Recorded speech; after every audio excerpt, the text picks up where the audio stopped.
Welcome back to Business Talk. I'm Michael Avery, as always, your host. And today we're going to be talking about the business of business continuity. Now, recently I had the pleasure of hosting a truly dynamic gathering, the first of its kind, called the Resilience Exchange in Waterfall. And it's an event that's really dedicated to unpacking what resilience really means for South African businesses in 2025. It wasn't your typical conference. We had leaders from cybersecurity, infrastructure, cloud, agriculture, all in one room, tackling the big, messy challenges of business continuity, of energy stability, and of digital risk. And today I'm joined by the man behind it all, Willem Olivier, CEO of Resilient Innovations, to unpack the event and share some takeaways and talk about why resilience is no longer a box-ticking exercise, but really a strategic edge for business. Willem, great to have you back on. And I must say the feedback I've had since the event has been incredible. So let's just start right at the top. What was the Resilience Exchange all about? And now that the event has taken place, what are your reflections on how it went? Michael, thank you for having me back again at your show. Great to be here. I think one of the things that really started to bother me, if I can put it that way, over the last few years is that conferences, especially post-COVID, have been a place where not a lot of information was really truly shared at a senior level or exco or at board level. And typically what you would find is that people that go to the conferences are not necessarily the senior people and the people that are required to take resilience in an organization serious and be able to effect changes in an organization that is absolutely necessary. And what we've seen is, for instance, in some cases where things like tariffs, it would be discussed maybe at a conference, but it's not really taken seriously and actually discussed at a board or an exco level of an organization. And the idea of the Resilience Exchange was that to get senior level people, C-level people in a room together, talk about topics that are relevant to all of us and topics that cut across the board. And funny enough, there are some of the other things that we'll talk about a little bit later on about why the various different sectors that we've engaged with. And it's actually quite interesting how these things cut across all of our lives. And it's not just one organization that, for instance, delivers food to your house, but the impact of sitting at the back end in terms of logistics and support, that is the stuff that really starts to count. And that's why we started to think about, let's get these senior people together, let's get them around the room, talk about resilience in their organizations, talk about the questions that are sitting at the board, that what must the board do, how do they act these things, and how do they implement these things going forward. And that's what I found quite refreshing. When we had C-suite leaders from the likes of Alex Forbes, big listed retirement fund managers. We had the CEO of Cash Converters. We had such a broad mix in the room. For those who weren't in the room, give us a sense of what made this event different as well. I mean, what was the format and the energy like compared to what you see at a traditional industry gathering? What was quite interesting is that the engagement at the panel discussions, because it's not a conference style engagement. It was a panel discussion, the three of them. And it was about bringing the three different topics into the panel and discussing what is relevant in their specific industries and how does it impact the man on the street all the way through to a listed company and the board of a listed company. So that was one of the big things that really stood out for me. And then also the engagement that came out of the audience was that the networking and the questions that came out was extremely good. And a lot of things were relevant. If, for instance, cybersecurity, and we'll talk about that as well, it's not just cybersecurity, but it's operational technology, which some people just have never even heard of. And the topics are so relevant, again, let's take supply chain logistics as an example. And so I think the questions that came out, even from an agricultural perspective, was quite significant. And you mentioned agriculture. I think the event brought together leaders from very different industries. That's certainly what struck me when you approached me, from cloud infrastructure to OT, operational technology, IT, and even agriculture. Why was that cross-sector mix so important to you? Yeah, the agriculture was a very interesting one for me as well. I decided to do that because agriculture is quite a topic that is quite close to my heart as well. But it's something that impacts us all on a daily basis, and it impacts us because we need to eat. So that's the first one to start off with. But if you look at the back end of what's happening on a farm level, for instance, in terms of mega farmers and how do they take the crops from the land all the way into the shop where we can consume them. Those things are people don't see it. They just see a shop and they see a nice packaged product in one of the retail chains that you can find anywhere. Now, if you look at the support that where the product comes off the trees or out of the land and is washed, packed, moved across the country or shipped out of the country. Some of them are cold freight. Some of them are monitored by systems that are program logic control devices, PLC devices. And these are typically operational technology devices. And again, it's the interface, the cross-cut across the technology industry now, where you monitor these things, where you track these products. And if some of these products, if a refrigerator goes down with 1 degree Celsius and it arrives at the destination Europe, and they review the logs of the temperature sensors, for instance, and the temperatures went out over that period of, say, 24 hours, they scrap the food. They don't even take it. So these are things that a lot of these producers look at, and also for logistically from the strikes this week. We just look at the strikes on the airlines at the moment in South Africa specifically. Those things cause delays on freight, and that's the kind of stuff that cuts across the board for all of the organizations. And yes, so agriculture definitely it cuts into the operational technology side, which we'll cover shortly, and then also for us that have to eat on a daily basis. Yeah, and it's so important.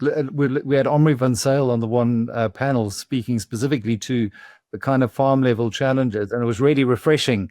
I was chatting to Adrian Olivier, who's really the brains behind getting the logistics going behind the conference. And as he said, he really spoke very frankly about some of the challenges and some of the impacts like government policy, like expropriation without compensation, are having when it comes to building resilience in our food security. I mean, to your point, this impacts each and every one of us and how we eat. But then to zoom out more broadly and to think when it comes to tariffs, we've learned just recently that our envoy, Mcebisi Jonas, has still yet to really be recognized or even get his visa in place. And we're literally days away from that tariff deadline. So very important issues. Do you think, from a cyber risk and an infrastructure perspective, those two, for me, were kind of the golden thread through all of this as well? But when it comes to the resilience in cyber risk and infrastructure, what did you take away from the conversation around these issues, especially in the South African context where things like power, water, and connectivity and politics all intersect? Yes. So what was quite interesting from what Charles van Niekerk mentioned in his topic was that if you have a cyber crime in an organization, people steal your documentation or your files, or they encrypt them and they get paid for, say, a Bitcoin or whatever it is the case may be. The statistics are quite alarming, actually, how many of these things do take place and what happens in terms of the amount of people that do pay these ransomware attacks. But the thing is that it's your information that's taken away. And yes, if you have all of the correct systems in place, you can recover the information and bring it back again. But if we take a step into the operational technology cyber world, it's a very, very different environment. That is the thing that breaks an organization. If you take an Eskom, for instance, if you take down some of the PLC equipment in Eskom, or any other major like Quebec, for instance, it's if you cut out that kind of stuff, that means you can break the business completely. So if you look at a mine has a lot of things that work for them all the time, 24/7. Lifts, for instance, it's all programmed logic control. It's some of these machines that are operating in this space actually still use Windows 95, and some of it is so old that they've been working for 15, 18 years, and they still function. And the thing is that there's special arrangements made with companies like Microsoft to support some of this operational technology. That's the stuff that sits behind monitoring the refrigerators. So if you want to break a business, that's what you do, is you take out the operational technology of an organization. That sort of takes that feed through from a agricultural space where you have massive machines doing automated agriculture, where it's just a driver sitting in there in a cockpit for safety's sake, but it's a machine that's doing all the planting and taking the crops off the field. Now, if you break that kind of system and you only have a week or whatever to take the crops off the field, you'll destroy that business eventually if you can bring those machines to a halt.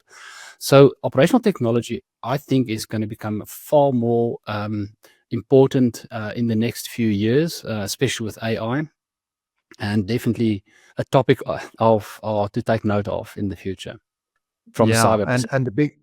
And the big question I was left with is, how do we move from this siloed IT on the one hand, OT on the other hand approach to something that's far more cohesive if we're going to be building a better resilience architecture? Because it really came across that the two are still very fragmented and very siloed. So you need to start bringing the two together. And I think you could almost do an event on that alone. It was so interesting.